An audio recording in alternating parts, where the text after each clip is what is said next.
ಪರ್ಯಾಯವು ದೇವರು ಒದಗಿಸಿರಬೇಕಾಗಿರೋದು. ಈ ಸಮಯದಲ್ಲಿ ನನಗಷ್ಟು ಸಮಯ ಇಲ್ಲ, ಸ್ವಲ್ಪ ಸಮಯ ದೇವರ ವಾಕ್ಯವನ್ನು ನೋಡ್ಕೊಳ್ಳೋಣ. ಯೋಹಾನನು ಬರೆದ ಸುವಾರ್ತೆ 1ನೇ ಅಧ್ಯಾಯ ಮೊದಲಿನಿಂದ ಕೆಲವು ವಚನಗಳನ್ನು ಓದಿಕೊಳ್ಳೋಣ. ಆದಿಯಲ್ಲಿ ವಾಕ್ಯವಿತ್ತು, ಆ ವಾಕ್ಯವು ದೇವರೊಂದಿಗಿತ್ತು, ಆ ವಾಕ್ಯವು ದೇವರಾಗಿತ್ತು, ಆ ವಾಕ್ಯವು ಎಂಬಾತನು ಆದಿಯಲ್ಲಿ ದೇವರೊಂದಿಗಿದ್ದನು. ಸಮಸ್ತವೂ ಆತನ ಮೂಲಕ ಸೃಷ್ಟಿಯಾಯಿತು, ಸೃಷ್ಟಿಯಾದದ್ದು ಎಲ್ಲವುಗಳಲ್ಲಿ ಆತನಿಲ್ಲದೆ ಒಂದಾದರೂ ಸೃಷ್ಟಿಯಾಗಲಿಲ್ಲ. ಆತನಲ್ಲಿ ಜೀವವಿತ್ತು, ಆ ಜೀವವು ಮನುಷ್ಯರಿಗೆ ಬೆಳಕಾಗಿತ್ತು. ಆ ಬೆಳಕು ಕತ್ತಲಲ್ಲಿ ಪ್ರಕಾಶಿಸುತ್ತದೆ, ಕತ್ತಲು ಆ ಬೆಳಕನ್ನು ಮುಸುಕಿಸಲಿಲ್ಲ. ಚಿಕ್ಕ ಪ್ರಾರ್ಥನೆ ಮಾಡಿಕೊಳ್ಳೋಣ. ನಮ್ಮನ್ನು ಬಹಳವಾಗಿ ಪ್ರೀತಿಸಿರುವಂತಹ ತಂದೆಯಾದ ದೇವರೇ, ಈ ಸಮಯ ಕೊಟ್ಟಿದ್ದಕ್ಕಾಗಿ ನಿಮಗೆ ಸ್ತೋತ್ರ ಸಲ್ಲಿಸುತ್ತೇವೆ. ಹೌದಪ್ಪ, 2025 ವರ್ಷಗಳ ಕೆಳಗಡೆ ನೀನು ಮಾನವ ರೂಪನಾಗಿ ಈ ಲೋಕಕ್ಕೆ ಶರೀರಧಾರಿಯಾಗಿ ಬಂದು ನಮಗೋಸ್ಕರವಾಗಿ 33 ವರ್ಷ ಈ ಲೋಕದಲ್ಲಿ ಜೀವಿಸಿ ಅನ್ಯಾಯವಾದಂಥ ಮತ್ತೆ ನ್ಯಾಯಸ್ಥಾನದಲ್ಲಿ ನೀನು ಶಿರಬಾಗಿ ನಮಗೋಸ್ಕರವಾಗಿ ಸತ್ತು ಉಣಲ್ಪಟ್ಟು ತಿರುಗಿ ಎದ್ದ ದೇವರಾಗಿದ್ದಕ್ಕಾಗಿ ನಿಮಗೆ ಸ್ತೋತ್ರ ಸಲ್ಲಿಸುತ್ತೇವೆ. ಇವತ್ತಿನ ದಿನದಲ್ಲಿ ಮತ್ತೆ ಸಹೋದರ ಗೋವಿಂದ ರೆಡ್ಡಿಯವರ ಮನೆಯ ಮುಖಾಂತರ ಸುವಾರ್ತೆಯ ಹಂಚಲು ನೀನು ಮಾಡಿರುವಂತಹ ಸಹಾಯಕ್ಕಾಗಿ ಸ್ತೋತ್ರ ಸಲ್ಲಿಸುತ್ತೇವೆ. ಈ ಸಮಯವನ್ನು ನಮಗೆ ಆಶೀರ್ವಾದಕರವಾಗಿ ದಯಪಾಲಿಸಿ ನಿನಗೆ ಸ್ತುತಿ, ಮಹಿಮೆ, ಘನತೆ, ಪ್ರಭಾವಗಳನ್ನು ಹೊಂದಿಕೊಳ್ಳಬೇಕಾಗಿ ನಮ್ಮ ಕರ್ತನಾದ ಯೇಸು ಕ್ರಿಸ್ತು ನಾಮದಲ್ಲಿ ಪ್ರಾರ್ಥಿಸಿ ಹೊಂದಿದ್ದೇವೆ ತಂದೆ, ಆಮೆನ್. ಪ್ರಿಯರೇ, ನಾವು ಓದಿಕೊಂಡಂತ ಭಾಗ ಬೈಬಲ್ನಲ್ಲಿರುವಂತ ಒಂದು ಭಾಗ. ಬೈಬಲ್ ಏನು ಹೇಳ್ತಾ ಇದೆ ಅಂದ್ರೆ, ಆದಿಯಲ್ಲಿ ವಾಕ್ಯವಿತ್ತು, ಆ ವಾಕ್ಯವು ದೇವರೊಂದಿಗಿತ್ತು, ಆ ವಾಕ್ಯವು ದೇವರಾಗಿತ್ತು, ಆ ವಾಕ್ಯವೆಂಬ ಆತನು ಆದಿಯಲ್ಲಿ ದೇವರೊಂದಿಗಿದ್ದನು, ಸಮಸ್ತವೂ ಆತನ ಮೂಲಕ ಸೃಷ್ಟಿಯಾಯಿತು. ಅಂದ್ರೆ ಇದು ಸೃಷ್ಟಿ, ಕ್ರಿಯೇಷನ್. ನಾವು ನೋಡ್ತಾ ಇದ್ದೀವಿ, ದೇವರು ಎನ್ನುವ ಪದ ಯಾರಿಗೆ ಹೋಲಿಸತಕ್ಕದ್ದು? ದೇವರು ಎನ್ನುವ ಪದ ಪ್ರತಿ ಮನುಷ್ಯನು ಸಹ ಆಲೋಚನೆ ಮಾಡುವಂತ ಒಂದು ಪದ. ದೇವರು ನಮಗೆ ಯಾವಾಗ ನೆನಪಾಗುತ್ತೆ ಹೇಳ್ರಿ? ದೇವರಿನ ಅವಶ್ಯಕತೆ ಯಾವಾಗ ಬರುತ್ತೆ? ಸಹೋದರ ಹೇಳ್ತಾ ಇದ್ದೇನೆ, ಕಷ್ಟ ಬಂದಾಗ. ಇನ್ನ ನಾನು ಹೇಳ್ತೀನಿ, ದೇವರು ಎಂಬ ಪದ ಮನುಷ್ಯನ್ ಯಾವಾಗ ಆಲೋಚನೆ ಮಾಡ್ತಾನೆ ಹೇಳ್ರಿ? ನಾನು ಇನ್ನೇನು 5 ನಿಮಿಷ 10 ನಿಮಿಷ 1 ನಿಮಿಷದಲ್ಲಿ ಸಾಯ್ತಾ ಇದ್ದೀನಿ ಅಂದ್ರೆ ಅವಾಗ ತಪ್ಪದೇ ಆಲೋಚನೆ ಮಾಡ್ತಾನೆ. ಏನಂತ? ದೇವರ ಬಗ್ಗೆ ಆಲೋಚನೆ ಮಾಡ್ತಾನೆ. ನಿಜವಾಗ್ಲಿ ನಾವು ಹೇಳುವುದಾದ್ರೆ ಆ ಒಂದು ಸಮಯದಲ್ಲಾದ್ರೂ ನಾವು ದೇವರು ಎಂಬ ಪದವನ್ನು ಆಲೋಚನೆ ಮಾಡ್ತೀವಿ. ಆದ್ರೆ ದೇವರು ಹೇಳ್ತಾ ಇದ್ದೇನೆ, ದೇವರು ಬೈಬಲ್ ಗ್ರಂಥ ಹೇಳುತ್ತೆ, ಪ್ರಸಂಗಿ ಗ್ರಂಥ 12ನೇ ಅಧ್ಯಾಯ 2ನೇ ವಚನದಲ್ಲಿ ಹೇಳುತ್ತೆ, ನೀನು ಯೌವನ ಕಾಲದಲ್ಲಿ ಸೃಷ್ಟಿಕರ್ತನನ್ನು ಸ್ಮರಣೆಯನ್ನು ಮಾಡಿಕೋ. ಅಂದ್ರೆ ನಿನ್ಗೆ ಬುದ್ಧಿ, ವಿವೇಕ, ಜ್ಞಾನ ಇರುವಂತ ಒಂದು ಆ ವಯಸ್ಸಿನಲ್ಲಿ ನಿನ್ನ ಸೃಷ್ಟಿಕರ್ತನನ್ನು ನೀನು ಸ್ಮರಿಸು. ಆ ಸೃಷ್ಟಿಕರ್ತನು ಯಾರು ಎಂದು ತಿಳಿದುಕೋ. ಬೈಬಲ್ ಸ್ಪಷ್ಟವಾಗಿ ಹೇಳುತ್ತೆ. ನಿಜವಾಗಲೂ ಈ ಸೃಷ್ಟಿ ಬಗ್ಗೆ ಎಲ್ಲ ಒಂದು ಸೃಷ್ಟಿಯ ಒಂದು ಮೊದಲಿನಿಂದ ಯಾವ ದಿನದಿಂದ ಎಲ್ಲಿವರೆಗೆ ಏನೇನು ನಡೆದಿದೆಯೋ, ಇನ್ನು ಮುಂದೆ ಏನು ನಡೆಯುತ್ತೋ ಎಲ್ಲವೂ ಕೂಡ ತಿಳಿಸಿರೋದು ಒಂದೇ ಒಂದು ಗ್ರಂಥ, ಅದು ಬೈಬಲ್ ಗ್ರಂಥ. ಈ ಬೈಬಲ್ ಗ್ರಂಥ ಇಡೀ ಪ್ರಪಂಚದಲ್ಲಿ ಮನುಷ್ಯನಿಗೆ ಯಾವ ಯಾವ ಭಾಷೆಗಳಿದೆಯೋ, ಎಷ್ಟು ದೇಶಗಳಿದೆಯೋ ಅಷ್ಟು ಭಾಷೆಗಳಲ್ಲಿ ದೇವರು ತನ್ನ ಸ್ವಂತ ಆತನ ಭಾಷೆಯ ಮುಖಾಂತರವಾಗಿ ಬೈಬಲ್ ಅನ್ನು ಮುದ್ರಿಸಲಾಗಿದೆ ಪ್ರಿಯರೇ. ಅಷ್ಟೇ ಅಲ್ಲ, ನಮ್ಮ ಮೊಬೈಲ್ಗಳಲ್ಲಿ ಸಹ ಆ ಬೈಬಲ್ ಈಗ ಆಪ್ ಅಲ್ಲಿ ಸಿಗುತ್ತಾ ಇದೆ. ದೇವರ ಒಂದು ನಿಯಮ ನಿಬಂಧನೆಗಳು, ಆತನ ಒಂದು ಸೃಷ್ಟಿಯ ಒಂದು ಮರ್ಮ, ಮನುಷ್ಯರ ಒಂದು ಮರ್ಮ, ಅವರ ಜೀವ, ಅವ್ರ ಉತ್ಪಾದನೆ ಅಂದ್ರೆ ಅವ್ರ ಉದ್ಭವನೆ ಹೆಂಗೆ, ಇವೆಲ್ಲವೂ ಕೂಡ ಬೈಬಲ್ನಲ್ಲಿ ಅಡಕವಾಗಿದೆ ಎಂದು ನಾವು ನೋಡ್ತಾ ಇದ್ದಾವೆ. ಆದರೆ ಒಂದು ಕ್ಷಣ ನಾವು ಆಲೋಚನೆ ಮಾಡೋಣ ಅಂತೆ, ದೇವರನ್ನು ತಿಳ್ಕೊಳ್ಳುವುದೇ ನಮ್ಮ ಜನ್ಮದ ರಹಸ್ಯ ಅಷ್ಟೇ. ದೇವರನ್ನು ತಿಳ್ಕೊಳ್ಳೋದೇ ನಮ್ಮ ಜನ್ಮದಲ್ಲಿರುವಂತ ರಹಸ್ಯ. ನಮಗ್ ಗೊತ್ತಿಲ್ಲ, ನಾವು ಗೊತ್ತಿಲ್ಲದೆ ಈ ಲೋಕದಲ್ಲಿ ಹುಟ್ಟಿ ಬಂದಿದ್ದೇವೆ. ಈ ಲೋಕದಲ್ಲಿ ಇರುವಂತ ನಮ್ಮ ಕಣ್ಣುಗಳೆಲ್ಲ ನಾವು ಅಲ್ಲಿ ಅನೇಕ ರೀತಿಯಲ್ಲಿ ನಾವು ನೋಡ್ತಾ ಇದ್ದೇವೆ. ದೇವರು, ಆತನ ಒಂದು ಜ್ಞಾನ, ಆತನ ಒಂದು ಬುದ್ಧಿವಂತಿಕೆ, ಆತನ ಒಂದು ತಿಳುವಳಿಕೆ, ಆತನ ಒಂದು ಪ್ರೀತಿ, ಆತನ ಒಂದು ದಯೆ, ಕನಿಕರ, ಇವೆಲ್ಲವೂ ಕೂಡ ನಾವು ಸ್ಪಷ್ಟವಾಗಿ ನೋಡ್ತಾ ಇದ್ದೇವೆ. ನೋಡೋಣ ಒಂದ್ಸರಿ. ನಾವು ತಿನ್ಬೇಕಂತ ಎಷ್ಟು ಹಣ್ಣುಗಳು ದೇವರು ಉಂಟು ಮಾಡಿದ್ದಾನೆ. ಬಾಳೆಹಣ್ಣು, ಸೇಬಣ್ಣು, ಮೋಸಂಬಿ ಹಣ್ಣು, ಆಪಲ್ ಹಣ್ಣು, ದ್ರಾಕ್ಷಿ ಹಣ್ಣು, ಎಷ್ಟೊಂದು ಮಧುರವಾದಂತ, ಒಂದೊಂದು ರುಚಿಗೆ ಒಂದೊಂದು ರಕವಾದಂತ ಒಂದು ಎಲ್ಲಾ ಹಣ್ಣುಗಳನ್ನು ದೇವರು ನಮಗೋಸ್ಕರವಾಗಿ ಸೃಷ್ಟಿ ಮಾಡಿದ್ದಾನೆ. ಅದರ ಮೇಲೆ ಇರುವಂತ ತೊಗುಲು, ಅದರ ಬಣ್ಣ, ಎಷ್ಟು ಆಕರ್ಷಣೆಗಳು, ಅಷ್ಟೇ ಅಲ್ಲದೆ ಎಷ್ಟು ವಿವಿಧವಾದಂತ ಧಾನ್ಯಗಳನ್ನು ನಾವು ನೋಡ್ತಾ ಇದ್ದೇವೆ. ನಾವು ಇಷ್ಟೆಲ್ಲವೂ ರುಚಿಸಿ ಆನಂದ ಪಡ್ತಾ ಇದ್ದೇವೆ. ಹೌದಾ? ಅದೇ ಇವೆಲ್ಲ ಮಾನವನಿಗೆ ಮಾಡುವುದಕ್ಕೆ ಸಾಧ್ಯವೇ ಏನ್ರಿ? ನಾವು ಸೈಂಟಿಸ್ಟ್ಗಳನ್ನ ನಾವು ನೋಡ್ತಾ ಇದ್ದೇವೆ. ಅವರಿಗೆ ದೇವರು ಸೃಷ್ಟಿಸಿರುವಂತವುಗಳಲ್ಲಿ ಯಾವುದೇ ನೀನು ತೆಗೆದುಕೊಳ್ಳಾರ್ದೆ ಒಂದು ಗುಂಡು ಸೂದಿಯನ್ನು ನೀನು ತಯಾರು ಮಾಡಬಲ್ಯ? ಆಗುತ್ತೆ ಮನುಷ್ಯನಿಗೆ ಸಾಧ್ಯನಾ? ಒಂದು ಗುಂಡು ಸೂದಿ ಕೂಡ ತಯಾರು ಮಾಡ್ಲಾರ. ಯಾಕ? ದೇವರು ಸೃಷ್ಟಿಸಿರುವಂತ ವಸ್ತುಗಳಿಂದ ತೆಗೆದುಕೊಂಡೇ ನೀನು ಮಾಡಬೇಕು, ಯಾರೇ ಆಗ್ಲಿ. ಅಂದ್ರೆ ದೇವರ ಒಂದು ಸೃಷ್ಟಿ ಎಷ್ಟು ಅದ್ಭುತ, ಎಷ್ಟು ಕಾಯಿಪಲ್ಯಗಳು, ಎಷ್ಟು ಕಾಯಿಗಡ್ಡೆಗಳು ದಿನ ನಾವು ಬಳಸ್ತಾ ಇದ್ದೇವೆ. ಹೌದಲ್ಲ? ಉಪ್ಪಿನ ರುಚಿ ಗೊತ್ತು, ಖಾರದ ರುಚಿ ಗೊತ್ತು, ಮತ್ತೆ ನಾವು ನೋಡ್ತೇವೆ ಎಲ್ಲ ರುಚಿಗಳು ದೇವರು ನಮಗೋಸ್ಕರವಾಗಿ ಎಷ್ಟು ಅದ್ಭುತವಾದಂತ ಈ ಸೃಷ್ಟಿಯನ್ನು ನಮಗೆ ಕೊಟ್ಟಿದ್ದಾನೆ ಎಂಬುದಾಗಿ ದೇವರು ಅದೇ ಹೇಳ್ತಾ ಇದ್ದಾರೆ. ಪರಿಶುದ್ಧ ಗ್ರಂಥದಲ್ಲಿ ದೇವರ ಒಂದು ಸತ್ಯವೇದದಲ್ಲಿ ಹೇಳುವುದೇನೆಂದರೆ, ನಾನು ಉಂಟು ಮಾಡಿರುವುದನ್ನು ನೀನು ನೋಡಿ ತಿಳಿದುಕೊಂಡು ನಾನು ಯಾರು ಎಂಬುದನ್ನು ನೀನು ಹುಡುಕು. ಅದಕ್ಕೋಸ್ಕರವಾಗಿ ನಾವು ನೋಡ್ತೇವೆ, ನಮಗೆ ಜ್ವರ ಬಂದ್ರೆ, ಕೆಮ್ಮು ಬಂದ್ರೆ, ನೆಗಡಿ ಬಂದ್ರೆ, ಏನೇ ಬರ್ಲಿ ನಾವು ಡಾಕ್ಟರ್ ಹತ್ರ ಹೋಗ್ತೀವಿ. ಡಾಕ್ಟರ್ ನಾವು ನಾಡಿ ಮುಖಾಂತರ ಎಲ್ಲ ನೋಡಿ ಔಷಧ ಬರೀತಾನೆ. ಆ ಔಷಧ ಎಲ್ಲಿ ಸೃಷ್ಟಿಯಾಗಿದೆ? ಗಿಡಗಳ ಮುಖಾಂತರ. ದೇವ್ರು ಮೊದಲೇ ಗೊತ್ತು, ನಿನಗೆ ಏನೇನು ಅವಶ್ಯಕತೆ ಇದೆಯೋ ಅವೆಲ್ಲ ದೇವರಿಗೆ ಮೊದಲೇ ಗೊತ್ತು. ಅದೇ ನಾವು ಯಾರನ್ನು ದೇವರೆಂದೋಗಿ ನೆನಪು ಮಾಡ್ಕೊಳ್ಬೇಕು. ಆತನು ಯಾರು, ದೇವರು ಯಾರು ಎಂದು ಹುಡುಕು. ನಿನ್ನ ದೇವರು ಯಾರು ಏನ್ರಿ? ಬೈಬಲ್ ಗ್ರಂಥದಲ್ಲಿ ದಾವೀದನೆಂಬ ಭಕ್ತನಿದ್ದಾನೆ. 8ನೇ ಅಧ್ಯಾಯದಲ್ಲಿ 3ನೇ ವಚನದಲ್ಲಿ ಹೇಳ್ತಾನೆ, ದೇವರೇ, ನಾನು ಆಕಾಶವನ್ನು ನೋಡಿದಾಗ ನೀನು ಉಂಟು ಮಾಡಿದ ಸೂರ್ಯಚಂದ್ರ ನಕ್ಷತ್ರಗಳನ್ನು, ನೀನು ಉಂಟು ಮಾಡಿದ ಸೂರ್ಯಚಂದ್ರ ನಕ್ಷತ್ರಗಳನ್ನು ನೋಡಿದಾಗ ಮನುಷ್ಯನನ್ನು ನೀನು ಜ್ಞಾಪಕ ಮಾಡ್ಕೊಳ್ಳೋದಕ್ಕೆ ಆ ಮನುಷ್ಯನು ಎಂತವನು? ಸೂರ್ಯ ಇಡೀ ದೇಶ, ಇಡೀ ಪ್ರಪಂಚಕ್ಕೆ ನಾವು ಅನ್ಕೋತೀವಿ ಭೂಮಿಗೊಂದೇ ಬೆಳಕು ಕೊಡ್ತಾ ಇದ್ದಾನೆ ಸೂರ್ಯ ಚಂದ್ರ ಅಂತ. ಇಲ್ಲ ಇಲ್ಲ ಇಲ್ಲ, ನಮ್ಮ ಸೌರವ್ಯೂಹಕ್ಕೆ ಆತನು ಬೆಳಕು ಕೊಡ್ತಾ ಇದ್ದಾನೆ. ಅಂದ್ರೆ ಎಷ್ಟು ನಕ್ಷತ್ರಗಳು ಇದಾವೋ.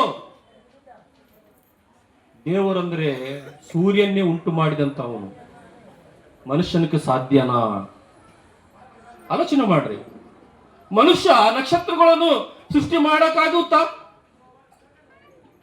ಎಷ್ಟು ಗಿಡಗಳಲ್ಲಿ ಎಷ್ಟು ಹೂವುಗಳು, ಎಷ್ಟು ಬಣ್ಣದ ಹೂವುಗಳಲ್ಲಿ, ಎಷ್ಟು ಸುಂದರವಾದಂತ ಪ್ರಪಂಚ ನಮ್ಮದು. ನೀರೇನು ಆದವು ದೇವರು ಕೊಟ್ಟಂತ ಇಷ್ಟು ಒಂದು ರುಚಿಕರವಾದಂತ ಈ ಒಂದು ಒಳ್ಳೆ ಪ್ರಪಂಚವನ್ನು ದೇವರು ನಮಗಾಗಿ ಇಟ್ಟಿದ್ದಾನೆ. ಆದರೆ ಆತನು ಒಂದೇ ಒಂದು ಕಂಡೀಷನ್ ಇಟ್ಟಿದ್ದ ಅಷ್ಟೇ, ಒಂದೇ ಒಂದು ಆಜ್ಞೆ ಇಟ್ಟಿದ್ದ.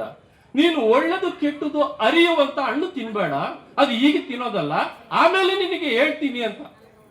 ಆದ್ರೆ ಮನುಷ್ಯ ಏನ್ ಮಾಡ್ದ, ಯಾವುದು ದೇವರು ಹೇಳಿದನೋ ಅದೇ ಹಣ್ಣು ತಿಂದು ಏನ್ ಮಾಡಿದ ಆತನು, ದೇವ್ರ ಆ ಹಣ್ಣು ತಿಂದ್ರೆ ನೀನ್ ನಿಜವಾಗ್ಲೂ ಸತ್ತೋಗ್ತೀಯ ಅಂತ ಹೇಳ್ಬಿಟ್ಟ. ಆದ್ರೆ ಅದೇ ಹಣ್ಣು ತಿಂದ್ಬಿಟ್ಟ ಮನುಷ್ಯ. ಆದ್ರೆ ಮನುಷ್ಯನು ಮರಣವನ್ನು ಸಂಪಾದಿಸಿದ್ದಾನೆ. ದೇವ್ರು ನೋಡ್ರಿ ನಮ್ಮ ಕಣ್ಣು ಮುಂದೆ ಏನೇನು ಇಟ್ಟಿದ್ದಾನೆ ಎಂಬುದಾಗೆಲ್ಲ ಆಲೋಚನೆ ಮಾಡ್ರಿ.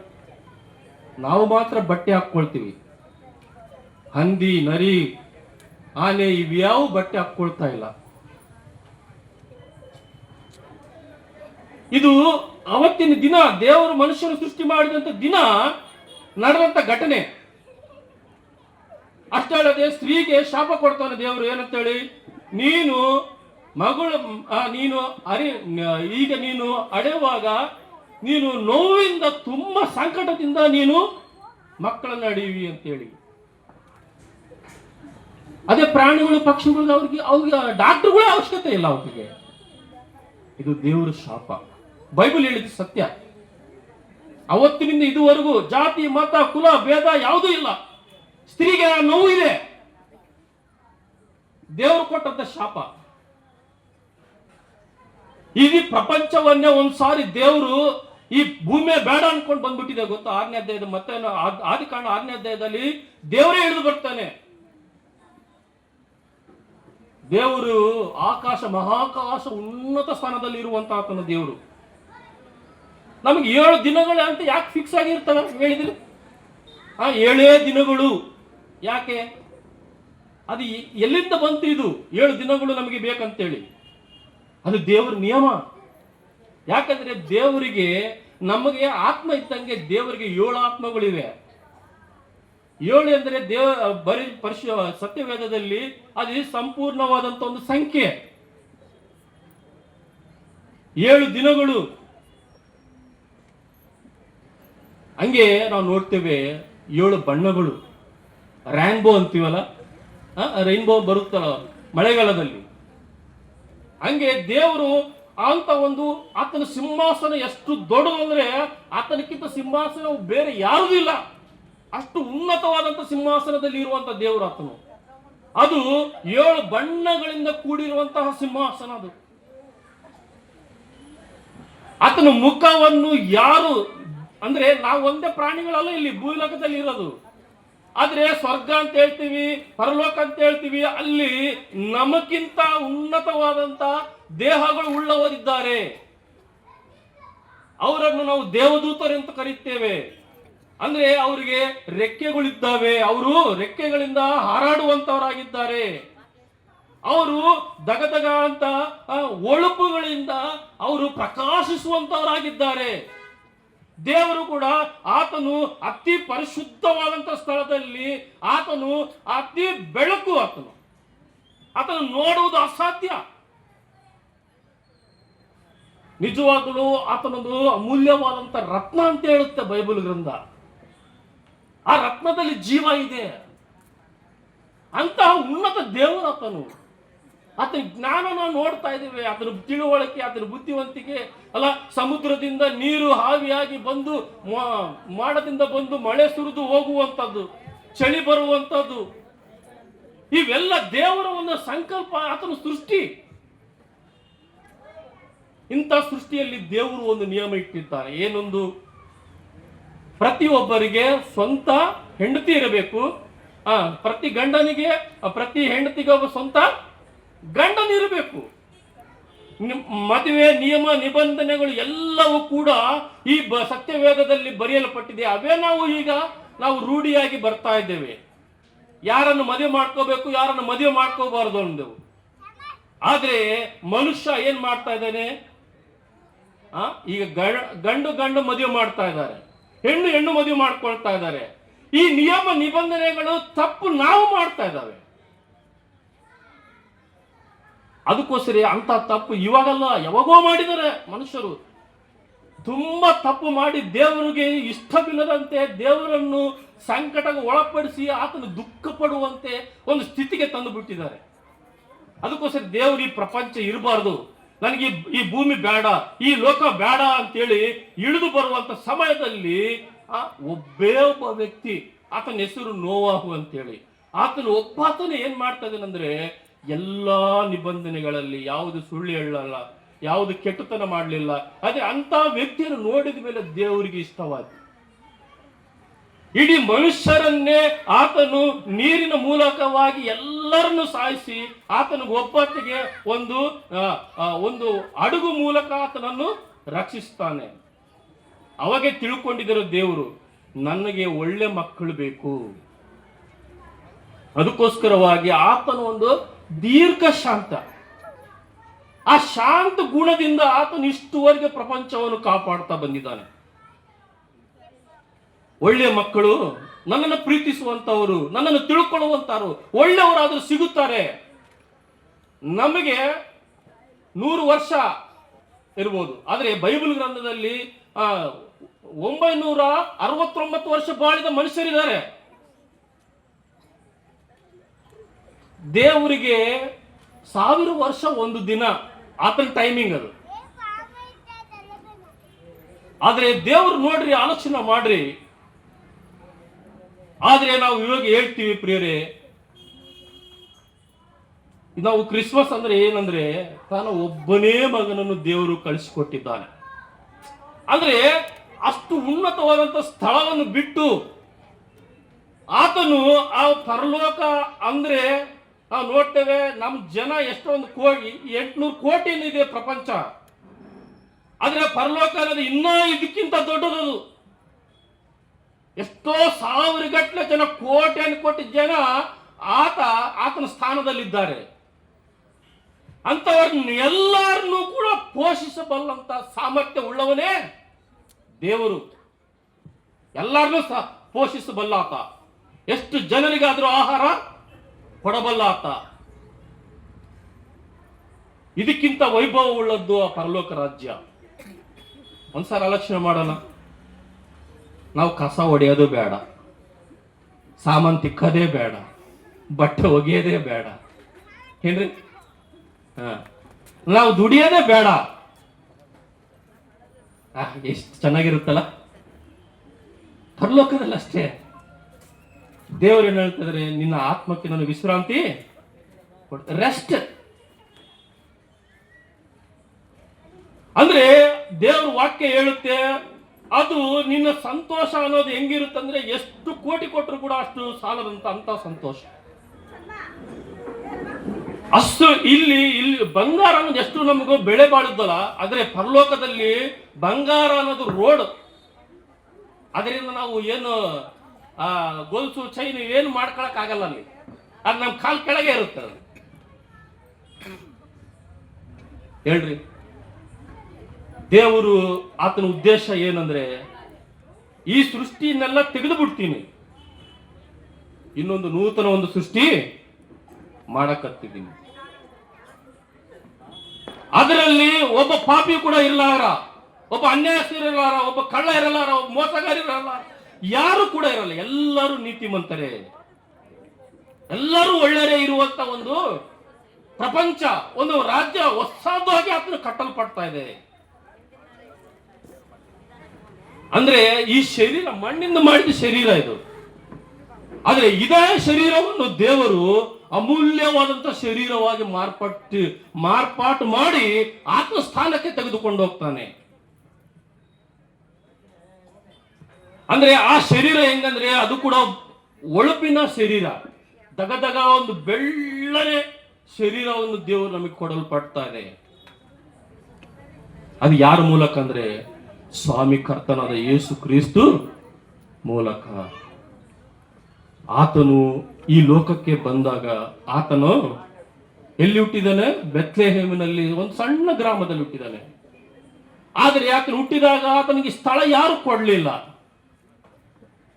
ಅಷ್ಟೇ ಅಲ್ಲದೆ ಆತನು 30 ವರ್ಷ ನಮ್ಮಂತೆ ಕಷ್ಟಪಟ್ಟಿದ್ದಾನೆ. ಆತನು ಬೆವರು ಸುರಿಸಿದ್ದಾನೆ. ತಂದೆ ತಾಯಿಗಳನ್ನು ಪೋಷಣೆ ಮಾಡಿದ್ದಾನೆ. ಅಷ್ಟೇ ಅಲ್ಲದೆ ಬರೀ 3 ವರ್ಷ ಆತನು ಈ ಪ್ರಪಂಚದಲ್ಲಿ ಸುವಾರ್ತೆ ಸಾರಲ್ಪಟ್ಟಿದ್ದಾನೆ. ಕುಂಟರಿಗೆ ಕಾಲು ಕೊಟ್ಟಾನೆ, ಕಣ್ಣಿಲ್ದವರಿಗೆ ಕುಳ್ಳರಿಗೆ ಕಣ್ಣು ಕೊಟ್ಟಾನೆ. ಕಣ್ಣು ಕೊಡ್ಲಿಕ್ಕೆ ಯಾರು ಸಾಧ್ಯ? ಯಾವ ಡಾಕ್ಟರ್ ಕೂಡ ಕಣ್ಣನ್ನು ರಿಪೇರಿ ಮಾಡಕ್ಕಾಗಲ್ಲ. ನಾವು ನೋಡ್ತೀವಲ್ಲ, ನಮ್ಮ ಸೃಷ್ಟಿ ಅದ್ಭುತವಾದಂಥ ಸೃಷ್ಟಿ. ನಾವು ನಾಯಾಗೋ ಹಂದಿಯಾಗೆ ಹುಟ್ಟಿದ್ರೆ ನಮ್ಮ ಜೀವನ ಹೆಂಗಿರ್ತಿತ್ತು. ಆದ್ರೆ ನಾವು ಇವಾಗ ಏನಂತೀವಿ, ನಾಯಿ ಹುಟ್ಟಿದ್ ನಾಯಿನ ಏನಂತೀವಿ ನಾವು, ಹೈ ಛೈ ಅಂತೀವಿ. ಹಂದಿನ ಹಂದಿ ಬಂದು ಮನೆ ಬೇಡ ಅಂತೀವಿ.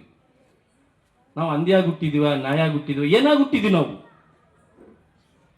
ಮನುಷ್ಯರಾಗಿ ಹುಟ್ಟಿದ್ದೀವಿ. ಅಂದ್ರೆ ದೇವರ ಸ್ವಭಾವ ಅಂದ್ರೆ ಆತನು ಯಾವ ತರ ರೂಪದಲ್ಲಿದ್ದಾನೋ ಅದೇ ರೂಪದಲ್ಲೇ ನಮ್ಮನ್ನು ಸೃಷ್ಟಿ ಮಾಡ್ಕೊಂಡಿದ್ದಾನೆ ಆತ. ನಮ್ಮ ಮೂಗು ಇಲ್ಲಿದ್ರೆ ಏನಾಗುತ್ತಿತ್ತು ಹೇಳ್ರಿ? ಒಂದೇಳೆ ಇದೇ ಮೂಗು ಇಲ್ಲಿ ಹಿಂದೆ ಇತ್ತು ಅನ್ಕೊಳ್ರಿ, ನಮ್ಮ ಮಲಗಿಗೆ ಬರ್ತಿತ್ತ? ಇಲ್ಲ. ಇದೇ ಕಣ್ಣು ಇಲ್ಲಿ ನೆತ್ತಿ ಮೇಲೆ, ನಿನ್ ಕಣ್ಣು ಮೇಲೆ ತಲೆ ಮೇಲೆ ಹೋ ಅಂತಾರಲ್ಲ, ಅಂತ ಈ ಕಣ್ಣು ಇಲ್ಲಿ ತೆಗೆದ್ಬಿಟ್ಟು ಇಲ್ಲಿ ಇಟ್ಟಿದ್ರೆ ಏನಾಗ್ತಿತ್ತು? ಯಾರನ್ನ ಮೇಲಿಂದ ಯಾರನ್ನ ಕಣ್ಣು ಹಚ್ಚಿದ್ರ ಅನ್ಕೋ, ಕಣ್ಣು ಹೋಗ್ಬಿಡ್ತದ ಅಲ್ಲ. ಆದ್ರೆ ದೇವರು ಕಣ್ಣು ಎಲ್ಲಿಡ್ಬೇಕು, ಕಿವಿಯಲ್ಲಿ ಇಡಬೇಕು, ಮೂಗೆಲ್ಲಿ ಇಡಬೇಕು. ಈ ಮನುಷ್ಯನಿಗೆ ಎಂತ ಒಂದು ಸೊಗಸಾದಂತ ಒಂದು ಶರೀರ ದೇವರು ಕೊಟ್ಟಿದ್ದಾನೆ. ಕಣ್ಣಿಲ್ದವ್ರು ಕೇಳ್ರಿ ಅವ್ರ ಬೆಲೆ ಎಂತದಂತೇಳಿ. ಒಂದು ಹಣ್ಣು ನಾವು ಹಿಂಗ್ ತಗೊಂಡಾಗ ಕಣ್ಣು ಹೇಳುತ್ತೆ ಈ ಹಣ್ಣು ಚಲೋ ಆಯ್ತೋ ಇಲ್ಲ, ಆದ್ಮೇಲೆ ಅದು ಕೊಳ್ತೈತೋ ಇಲ್ಲ. ಮೂಗು ಹೇಳುತ್ತೆ ಅದು ಸರಿಯಾಗಿಲ್ಲ, ಅದು ವಾಸನೆ ಬರುತ್ತೆ ಅಂತ ಮೂಗು ಹೇಳುತ್ತೆ. ಅದೇ ಈ ಮೂಗು ಹಿಂದೆ ಇದ್ರೆ ಕಣ್ಣಿಗೆ ತೋರಿಸ್ಬೇಕು, ಮತ್ತೆ ಮೂಗಿಗೆ ವಾಸನೆ ತೋರಿಸಿ ತಿನ್ಬೇಕು ಅಲ್ಲ. ಆ ತರ ಇಲ್ಲ ಅಲ್ಲ. ನಿಜಾಗ್ಲೂ ನಮ್ಮ ನರ ನಾಡಿಗಳನ್ನು ಒಂದೊಂದು ಜಾಯಿಂಟ್ ಮಾಡ್ಕೊಂಡು ಹೋದ್ರೆ 1000 ಕಿಲೋಮೀಟರ್ ಆಗುತ್ತಂತ. ಅಷ್ಟು ನರಗಳು ದೇವರು ನಮ್ಮ ಶರೀರದಲ್ಲಿ ಆತನು ಅಳವಡಿಸಿದ್ದಾನೆ. ಸಣ್ಣ ಒಂದು ಕಂದ ತಾಯಿ ಹೊಟ್ಟೆದಲ್ಲಿ ಒಂದು ಕಣ ಹೋಗಿ ಆ ಕಣ 9 ವರ್ಷ ಮಗುವಾಗಿ ಅದು ಬೆಳೆಯೋದು, ಆ ಒಂದು ಹೃದಯ ಬಡಿತ ಅಲ್ಲಲ್ಲಿಂದ ಶುರುವಾಗುತ್ತೆ. ತಾಯಿ ಹೊಟ್ಟೆ ಒಳಗಿಂದ ಹೃದಯ ಶುರುವಾಗುತ್ತೆ. ಎಷ್ಟು ಅದ್ಭುತ ಸೃಷ್ಟಿ ಇದು! ತಿಳ್ಕೊಂಡಿದೀವ ದೇವರ ಸೃಷ್ಟಿ ಎಂತ ಅಂತೇಳಿ? ಆತನ ಮನಸ್ಸೇನು, ದೇವರ ಇಚ್ಛೆ ಏನು? ಅದಕ್ಕೋಸ್ಕರವಾಗಿ ಆತನು ಬಡವನಾಗಿ ಹುಟ್ಟಿ ಬಂದಿದ್ದಾನೆ. ಯಾರು ಕೇಳಬಾರ್ದಿನ ಸೃಷ್ಟಿಕರ್ತನ, ನೀನು ಬಡವನಾಗಿದ್ರೆ ಗೊತ್ತಿರ್ತಿರ್ತ ಅಂತೇಳಿ. ನಮ್ಮೆಲ್ಲರಿಗಿಂತ ಬಡವನಾಗಿದ್ದಾನೆ ಆತ. ಕಣ್ಣನ್ನು ಕೊಟ್ಟಿದ್ದಾನೆ, ಕಿವಿ ಎಲ್ಲ ಕೊಟ್ಟಿದ್ದಾನೆ ದೇವರು. ಅಷ್ಟೇ ಅಲ್ಲದೆ ಪ್ರಿಯರೇ, ಶಿಲುಬೆಯನ್ನು ಒಂದು ಸಾರಿ ನೀವು ದೃಷ್ಟಿಸಿ ನೋಡ್ರಿ. ಆತನಿಗೆ ಎಂತ ಕಿರೀಟ ಕೊಟ್ಟಾರ? ಮುಳ್ಳಿನ ಕಿರೀಟ ಕೊಟ್ಟಾರ. ನನ್ನನ್ನು ಉಂಟು ಮಾಡಿದ್ದಕ್ಕಾಗಿ, ಈ ಸೃಷ್ಟಿ ಉಂಟು ಮಾಡಿದ್ದಕ್ಕೆ, ಸೃಷ್ಟಿಕರ್ತನಿಗೆ ಈ ಭೂಲೋಕಕ್ಕೆ ಬಂದಿದ್ದಕ್ಕಾಗಿ ಆತನಿಗೆ ಕೊಟ್ಟಂತ ಸನ್ಮಾನ ಅದು ಮುಳ್ಳಿನ ಕಿರೀಟ. ಅಷ್ಟೇ ಅಲ್ಲದೆ 40, 30, 90 ಮತ್ತೆ ಆತನ ಛಾಟಿಯಿಂದ ಒಡೆದಾಗ ರಕ್ತ ಸುರಿಯಲ್ಪಟ್ಟಿದೆ. ಒಂದೊಂದು ಹೊಡೆತ ಇಷ್ಟಿಷ್ಟು ಅಗಲ. ಓರ್ಲಾರದಂತ ಶಿಲುಬೆಯನ್ನು ಓರಿದಾನ ಆತನು. 150 kg. ಅಷ್ಟಲ್ಲದೆ ಆ ಶಿಲುಬೆಯ ಮೇಲೆ 3 ಮಳೆಗೆ ಆತನು ತೂಗಾಡಲ್ಪಟ್ಟಿದ್ದಾನೆ. ಎಷ್ಟು ಭಯಂಕರ ಶಿಕ್ಷೆ ಗೊತ್ತಾ ಇದು? ನಿಂದ್ರಕ್ಕಾಗಲ್ಲ, ಕುಂದ್ರಕ್ಕಾಗಲ್ಲ. 6 ತಾಸು, ಸುಮಾರು 6 ತಾಸು ಆತನು ಆ 3 ಮಳೆ ಮೇಲೆ ನಿಂತಿದ್ದಾನೆ. ಆಲೋಚನೆ ಮಾಡಿರ? ಸೃಷ್ಟಿಕರ್ತ ನೋವು ನಮಗೊಂದೇ ನೋವಲ್ಲ ರೀ, ದೇವರು ಕೂಡ ಅಳ್ತಾನೆ. ದೇವ್ರಿಗೂ ನೋವು ಇದೆ, ಆತನಿಗೂ ಮನಸ್ಸಿದೆ, ಆತನಿಗೂ ಪ್ರೀತಿ ಇದೆ, ಕರುಣೆ, ದಯೆ ಎಲ್ಲವೂ ಆತನಿಗಿದೆ. ಆತನನ್ನು ಪಕ್ಕೆಯಿಂದ ತಿವಿದಾಗ ಆತನಿಗೆ ಕರೇ ನೀರು ಬಂದು ಅಂತ ಹೇಳಿದೆ ಬೈಬಲ್ ಅಲ್ಲಿ. ಅಂದ್ರೆ ಎಷ್ಟು ನೋವು ಪಟ್ಟರೆ ಆ ನೀರು ಬರುತ್ತಂತೆ. ಎಷ್ಟು ಡಿಪ್ರೆಷನ್, ಆತನಷ್ಟು ನೋವು ಅನುಭವಿಸಿದವನು ಭೂ ಪ್ರಪಂಚದಲ್ಲಿ ಯಾವ ಮನುಷ್ಯನೂ ಇಲ್ಲ ರೀ.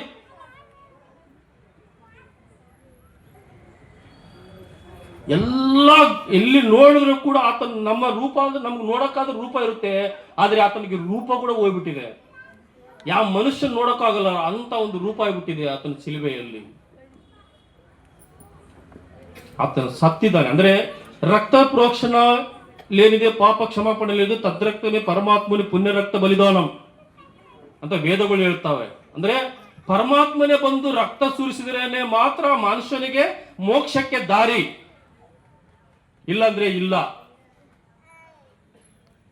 మరణ శాసనం రాసిన వాడు తప్ప, మరణించిన తప్ప మరణ శాసనం కొట్టి వేయబడదు. ಅಂದ್ರೆ ಮರಣ ಶಾಸನ ಬರೆದಿರುವಂತ ದೇವರೇ ಬಂದು ಆ ಸತ್ವರೇ ಆ ಮರಣ ಶಾಸನ ಒಡೆದಾಕಲ್ಪಡುತ್ತೆ. ಅದಕ್ಕೋಸ್ಕರವಾಗಿ ದೇವರು ಆ ಮರಣ ಶಾಸನವನ್ನು ಒಡೆದಾಕಲಿಕ್ಕೆ ಆತನು ಆ ಶಿಲುಬೆಯ ಮುಖಾಂತರವಾಗಿ ಆ ಉನ್ನತ ಸಿಂಹಾಸನ ಬಿಟ್ಟು, ಆ ರಂಗಿನ ಸಿಂಹಾಸನ ಬಿಟ್ಟು, ಅಮೂಲ್ಯವಾದಂತ ಶರೀರ, ಸಾವಿಲ್ಲದ ಶರೀರ ಬಿಟ್ಟು ಸಾವು ಇದ್ದಂತ ಶರೀರ ಧರಿಸಿಕೊಂಡು ಆ ಸಾವನ್ನು ಆತನು ಅನುಭವಿಸಿದ್ದಾನೆ. 6 ತಾಸು ನಿಂದಿರೋದು ತುಂಬಾ ಕಷ್ಟ, ಮೂರು ಮಳೆ ಮೇಲೆ ಅಂತ ನೋವು ಅನುಭವಿಸಿದ್ದಾನೆ. ಕುಡಿಯಕ್ಕೆ ನೀರು ಕೊಡ್ರಾದ್ರೂ ಕೊಟ್ಟಿಲ್ಲ ಮನುಷ್ಯರು. ಏನ್ ಕೊಟ್ರು ಗೊತ್ತಾ ಆತನಿಗೆ? ವಿಷ, ಆಸಿಡ್ ಹೊಟ್ಟೆ ಒಳಗೆ ಹಾಕಿದ್ದೆ, ಒಳಗೆಲ್ಲ ಅಂತರಾಂದ್ರಗಳು ಎಲ್ಲ ಸುಟ್ಟೋಗ್ಬಿಟ್ಟಿದೆ. ಎಂತ ಮರಣ ಅದು ಗೊತ್ತಾ? ಅಂತ ಮರಣ ಅನುಭವಿಸಿ ಸತ್ತು ಉಣಲ್ಪಟ್ಟು ಮರಣವೇ ಓಡಿ ಹೋಗ್ಬಿಡ್ತು ದೇವರ ಮುಂದೆ. ಅಪ್ಪ, ನಾನು ನಿನ್ನನ್ನು ಹಿಡಿಯಕ್ಕಾಗಲ್ಲ, ಯಾಕಂದ್ರೆ ನೀವು ಪರಿಶುದ್ಧನು, ನಿನ್ನ ಜನ್ಮದಲ್ಲಿ ಪರಿಶುದ್ಧತೆ ಇದೆ. ಆಲೋಚನೆ ಮಾಡ್ರಿ, ಆತನ ಮದುವೆ ಮಾಡ್ಕೊಳ್ಳಿಲ್ಲ.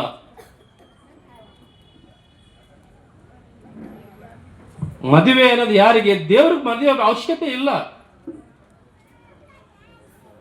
ಯಾಕೆ? ಇವಾಗ ದೇವರು ಮದುವೆ ಆಗಿದ್ರೆ ಆತನ ಮಕ್ಕಳಿಂದ ಪ್ರಪಂಚ ಏನೋ ಉದ್ಧಾರ ಆಗಿದೆಯಾ? ಆ ಸಂತಾನ ಇನ್ನ ಇದೆಯಾ? ಆ ಸಂತಾನ ಬೆಳೆದ್ರೆ ನಾವ್ಯಾಕೆ?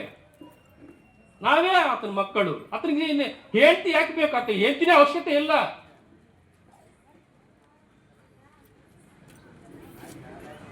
ಅಷ್ಟೇ ನಾವು ಆಲೋಚನೆ ಮಾಡ್ತೀವಿ. ಆತನೇ ಬರೇ ಒಂದು ಕನ್ಯೆಗೆ ಗರ್ಭದಲ್ಲಿ ಹುಟ್ಟಿ ಬಂದಿದ್ದಾನೆ. ಪರಿಶುದ್ಧ ಗರ್ಭ ಆತಂದು, ಜನ್ಮ ಕೂಡ.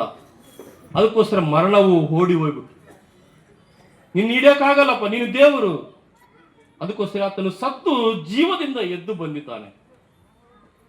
ಆತನ ಕೇಳ್ಕೊಂಡಿದ್ದಿಷ್ಟೇ, ದೇವರೇ ನನ್ನ ಪಾಪ ಅಂತ ಒಪ್ಪಿಕೊಂಡ್ರೆ ಯೇಸು ಕ್ರಿಸ್ತನ ಮೂಲಕವೇ ತಪ್ಪ ಬೇರೆ ಯಾರು ಕೂಡ ಸ್ವರ್ಗಕ್ಕೆ ಹೋಗಕ್ಕೆ ಅರ್ಹತೆ ಇಲ್ಲ ಪ್ರಿಯರು. ನಾನಂತೂ ಖಂಡಿತವಾಗಿ ಈ ದಿನ ಈ ಸಮಯದಲ್ಲಿ ನಾನು ಹೇಳೋದಿಷ್ಟೇ, ಆತನಲ್ಲಿ ನೀನು ಕೇಳ್ಕೊಂಡ್ರೆ, ನಿನ್ನ ಸೃಷ್ಟಿಕರ್ತ ಯಾರು, ಹೆಂಗಿರ್ಬೇಕು ಅಂತ ನೀನು ಆಲೋಚನೆ ಮಾಡ್ಕೊಂಡು ತಿಳ್ಕೊಂಡ್ರೆ ಸ್ವರ್ಗ ನಿನಗೇ ಇದೆ.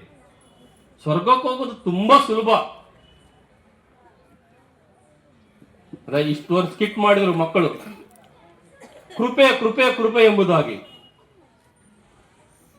ಯೇಸು ಸ್ವಾಮಿ ಬಳಿ ಬರ್ಲಿದ್ದಾರೆ ಎಷ್ಟೋ ಜನ ನರಕಕ್ಕೆ ಹೋಗಿದ್ದಾರೆ ಅಂತ ಇದುವರೆಗೂ ದೈವ ಸೇವಕರು ಹೇಳ್ತಾ ಬಂದಿದ್ದಾರೆ. ದೇವರ ಪ್ರೀತಿ ನಾವು ನಿರಾಕರಿಸಿದರೆ, ದೇವರ ಬಳಿಗೆ ಬಂದು ದೇವರೇ ನನ್ನ ಪಾಪವನ್ನು ತೊಳೆದು ನನ್ನ ಮಗನಾಗ ಮಾಡ್ಕೊ, ಇಷ್ಟೇ ಸಾಕಷ್ಟೇ. ದೇವ್ರು ಕೇಳಿದ್ದಿಷ್ಟೇ.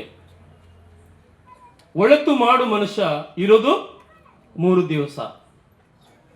ಒಳ್ಳೆಯವರಾಗಿ ಬಾಳ್ಬೇಕಾದ್ರೆ ದೇವ್ರ ಇಚ್ಛೆ. ಆದ್ರೆ ಕೆಟ್ಟತನ ಮಾಡ್ತಾ ಹೋದ್ರೆ ದೇವ್ರಿಗೂ ಸಹಿಸಲ್ಲ, ಅಲ್ಲ ತಂದೆ ತಾಯಿಗೂ ಸಹಿಸಲ್ಲ, ಯಾರು ಸಹಿಸಲ್ಲ. ನಾವೊಂದು ಸೃಷ್ಟಿ ಅಷ್ಟೇ. ಈ ಸೃಷ್ಟಿ ಬಿಟ್ಟು ಹೋಗಲೇ ಬೇಕು. ಯಾರ ಹತ್ರ ಹೋಗ್ತೀವಿ? ಯಾರು ನಿಮ್ ದೇವರು? ಆಲೋಚನೆ ಮಾಡಿ. ಆಗ್ಲೇ ಈಗ ಪ್ರಪಂಚ ಎಲ್ಲ ಬದಲಾವಣೆ ಆಗ್ತಾ ಬರ್ತಾ ಇದೆ. ದೇವರು ಹೇಳಿರುವಂತ ಬದಲಾವಣೆಗಳು ಆಗ್ತಾ ಇದಾವೆ.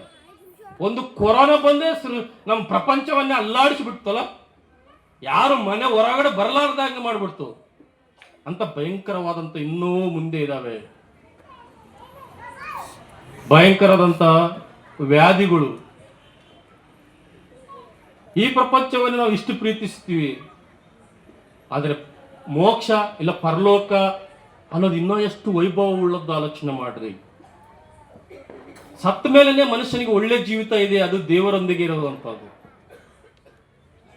ಅದಕ್ಕೋಸ್ಕರಿಗೆ ನಾವು ತಿಳ್ಕೊಳ್ಬೇಕು. ನಮ್ಮ ಜನ್ಮ ರಹಸ್ಯ ಏನಂದ್ರೆ ದೇವರನ್ನು ಅರಿಯಬೇಕು.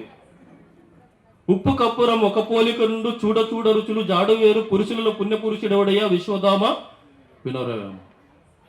ಅಂದ್ರೆ ಉಪ್ಪು ಕರ್ಪೂರ ನೋಡಕ್ಕೆ ಒಂದೇ ಹೋಲಿಕೆಯಾಗಿರ್ತವೆ, ಆದ್ರೆ ರುಚಿ ನೋಡಿ ತಿಳಿದುಕೋ ದೇವರು ಯಾರು ಎಂಬುದಾಗಿ. ನಿನ್ನ ದೇವರು ಹೆಂಗಿರ್ಬೇಕು ನೀನೇ ಆಲೋಚನೆ ಮಾಡು.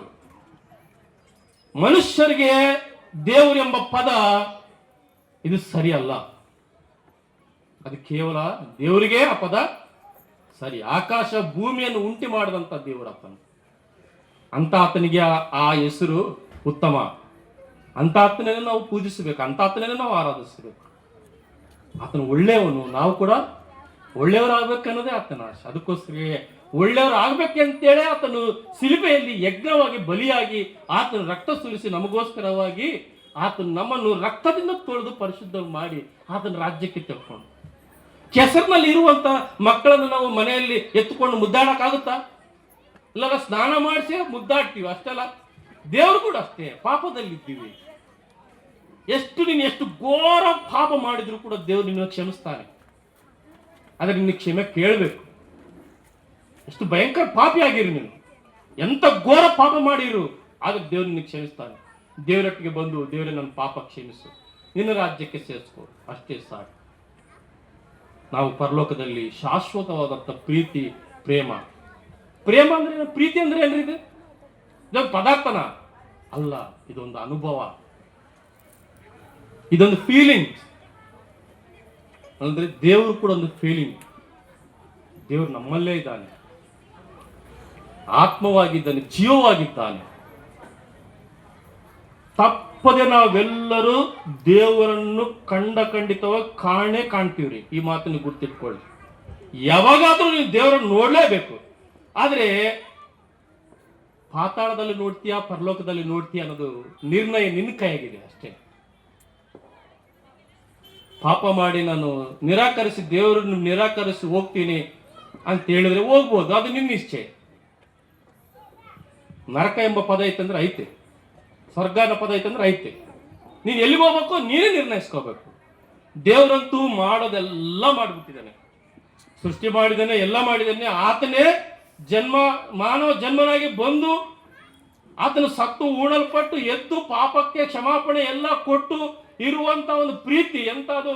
ಆತನ ಜೀವವನ್ನೇ ಕೊಟ್ಟಿದ್ದಾನೆ, ಪ್ರಾಣವನ್ನೇ ಕೊಟ್ಟಿದ್ದಾನೆ. ಅಷ್ಟಕ್ಕಿಂತ ಬೇರೆ ಏನ್ ಮಾಡ್ಲಾರ ದೇವ್ರಿನ. ಕೊನೆವರೆಗೂ ಅದೇನ್ ಮಾಡ್ಬೇಕು ಎಲ್ಲ ಮಾಡಿಟ್ಬಿಟ್ಟಿದ್ದಾನೆ. ನಂಬೋದು, ಬಿಡೋದು, ಸತ್ಯ ತಿಳ್ಕೊಳ್ಳೋದು ಇರೋದು ಅದು ನಿನಗೆ ಬಿಟ್ಟಿರೋದು ಅಷ್ಟೇ. ದೇವ್ರು ನಿನಗೆ ಆ ನಿರ್ಣಯ ಕೊಟ್ಟಿದ್ದಾನೆ.